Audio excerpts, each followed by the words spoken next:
Meu nome é Maria Berenice Dias, fui a primeira mulher na magistratura do Rio Grande do Sul e agora sou advogada, criei um instituto, o IBDFAN, Instituto Brasileiro de Direito de Família, porque eu continuo acreditando que nós temos que mudar esse mundo.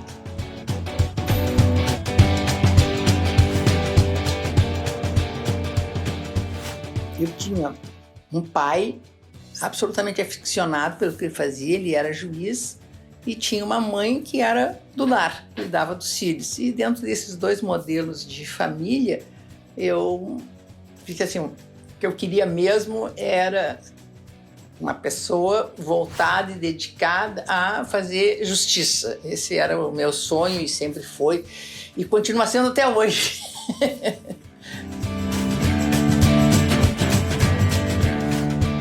O grande exemplo que eu tive, de fato, foi o meu pai.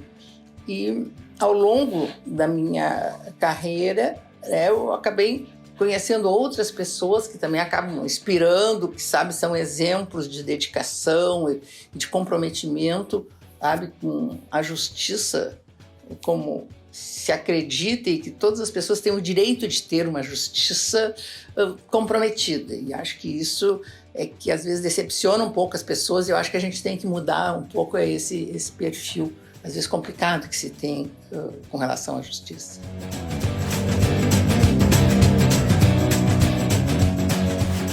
O começo foi horrível, porque não tinha nenhuma mulher na magistratura. Eu fui a primeira que consegui fazer as provas, porque nem isso eles autorizavam. Depois eles queriam rodar as mulheres, que eles permitiram que fizesse concurso, e durante toda a trajetória, então, como eu fui a primeira, eu fui sempre indo, né, desbravando outros espaços, e durante toda a minha carreira profissional eu sempre, sabe, carreguei o peso do preconceito dos colegas que, sabe, não queriam abrir esse espaço. E isso se perpetuou para sempre, né, na magistratura. Sempre fui promovida por antiguidade. Para quando eu fui promovida por desembargadora, depois de 25 anos, eu ainda assim recebi 7 votos contrários a ser promovida por antiguidade. E assim, isso até me doeu mais até do que não terem me aceito no começo. Porque no começo eles não sabiam como era uma mulher na magistratura. Depois de 25 anos eles sabiam, e já tinham várias outras que tinham entrado depois, sabe? Então, mais ou menos assim, era uma punição por eu ter aberto a porta.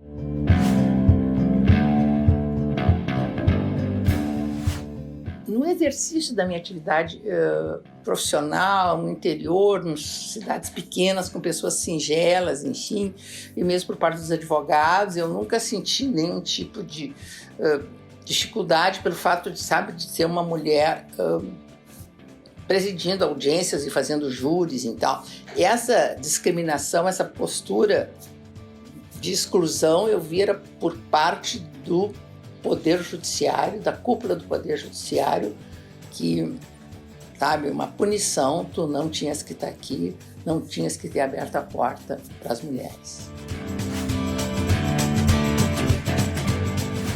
Todos esses reveses que eu tive durante toda a atividade profissional mais me motivavam a querer fazer e me dedicar a fazer aquilo que eu queria fazer na vida. Então, assim, todas essas dificuldades sempre foram muito, como é que eu vou dizer, me impulsionaram a eu continuar. Eu nunca desisti, nunca achei ruim, sabe? Não, acho que isso, sabe, me dava mais gana e mais garra para ir para frente. E das coisas assim emblemáticas que eu tive foi ter feito um júri de uma mulher em Sarandi. Eu estava grávida de 8 meses e ela estava sendo processada porque ela era a parteira da cidade e, como tal, estava sendo processada porque disse que ela praticava abortos, enfim. E foi quando chegou um médico ginecologista na cidade que, sabe, fez todo aquele movimento para processá-la, acho que para ficar com um pouco de espaço. E assim, o que as pessoas se admiraram muito, e isso até caiu na imprensa e tal, assim, eu com 8 meses de gravidez fazendo um júri a respeito de aborto, né? E assim, uma das coisas assim também que foram bem significativas é que, como eu entrei e não existia licença maternidade, porque o regulamento era só para homens, enfim.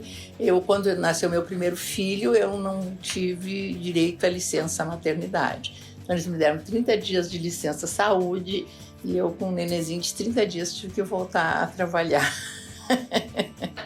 E com isso, como que tu encara? Tu acha que foi de ter voltado depois de 30 dias, com um recém-nascido, praticamente apenas 30 dias, foi uma dificuldade? Tu vê que hoje a questão da mulher ter esse tempo, né, pós-gravidez é muito importante, no teu ver, né, como mulher e como advogada também. Não, mas assim, ó, na época havia tanto um peso tão grande, né, que eu não cheguei a me rebelar contra, sabe? Parecia que eu estava lá dentro, por favor deles. E eu talvez me ressinta um pouco por não ter reagido à época, não ter ido buscar. Mas assim, se eu tivesse que buscar, eu ia ter que entrar com uma ação, né, contra o tribunal.